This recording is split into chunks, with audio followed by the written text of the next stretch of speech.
Hi, my name is Ruth Weiss, and I'm here to present my interpersonal communication project for course HSCO 508. My goal with this presentation is to share the skills that I have learned in this course to enhance my ability to communicate with others and how I became a better listener. In my business, communication ranges from chatting and listening to 3-year-olds all the way up to staff and parents who are in their 40s and 50s.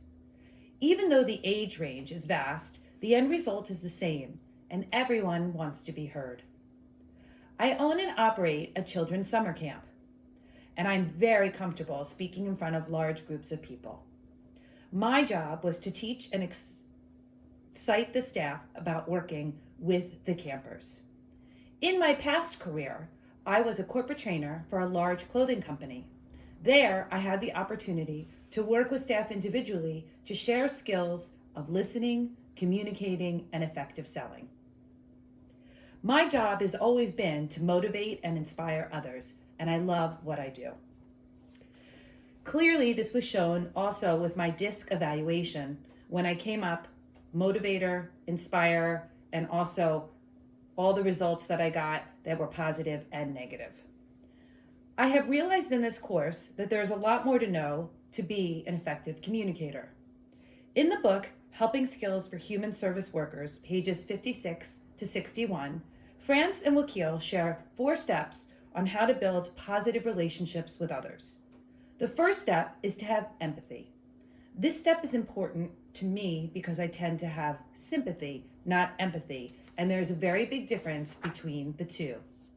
Empathy is understanding how other people are feeling when sympathy is feeling sorry for someone.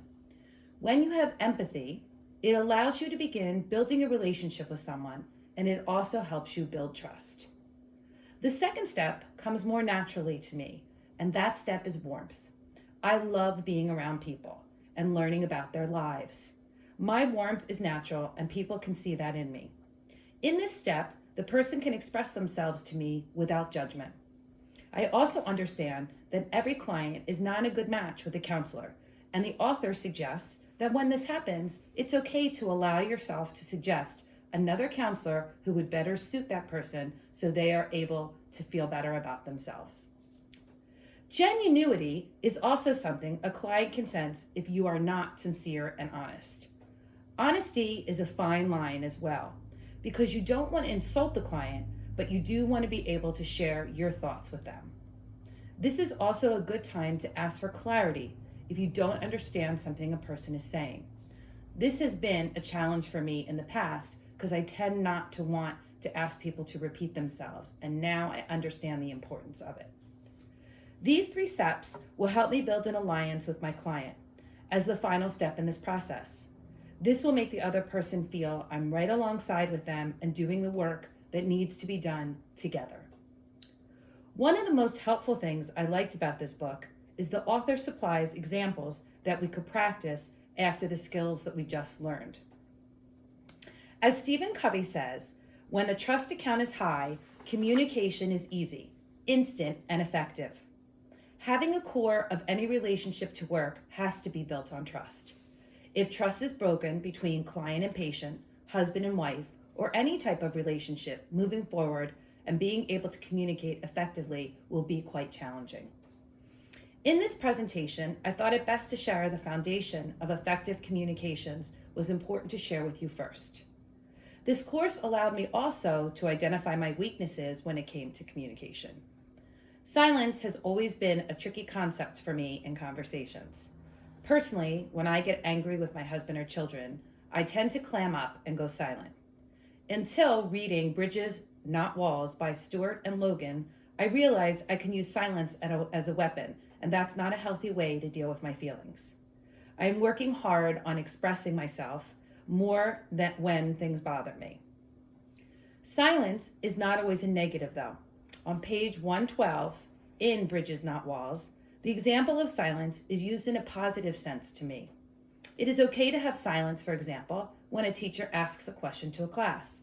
Silence can also be helpful when you're with a client and you're allowing them to process their thoughts and think about what they want to say so they don't have a knee-jerk reaction. In Peterson's book, he spoke on many things I could relate to when speaking of the talker-listener relationship. On page 138, Peterson speaks about defending oneself when listening to someone else.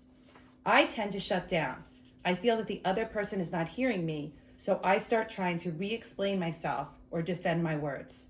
And now, looking back, I can understand why the other person's body language changes. When I get defensive, my family rolls their eyes or visibly gets annoyed with me. R. Lakshma wrote a journal entry that I used in my PowerPoint. She stated, "While much attention is paid to written and spoken skills, listening is the most important skill that is ignored." I agree with this statement now more than ever. In Peterson's book, he cites a few things that are a must to be able to hear and communicate with the other person in your conversation. We can listen without agreeing or disagreeing, advising or defending. It is hard to do since I have been studying this material and I am becoming more aware of my reactions when I'm speaking to others. People now, more than ever, lack communication skills due to technology. When I call my children, they are less likely to answer the phone than when I text them. Texts can get misinterpreted and so easily, and if you hear the person's tone on the phone and the vocabulary they are using, I think the message comes across more clearly. The past couple of summers, I've seen a huge shift in how people speak to one another. Many people in the younger generation do not make eye contact because they're used to their heads being down in a phone. The issue of the worldwide view is another issue that I struggle with. To effectively communicate with others, we must realize that we're all different in the way we perceive the world and use this understanding as a guide for communicating with others. This was said by Tony Robbins, and he is correct that we all do not see the world the same way. Being aware of the population I'm addressing is so important.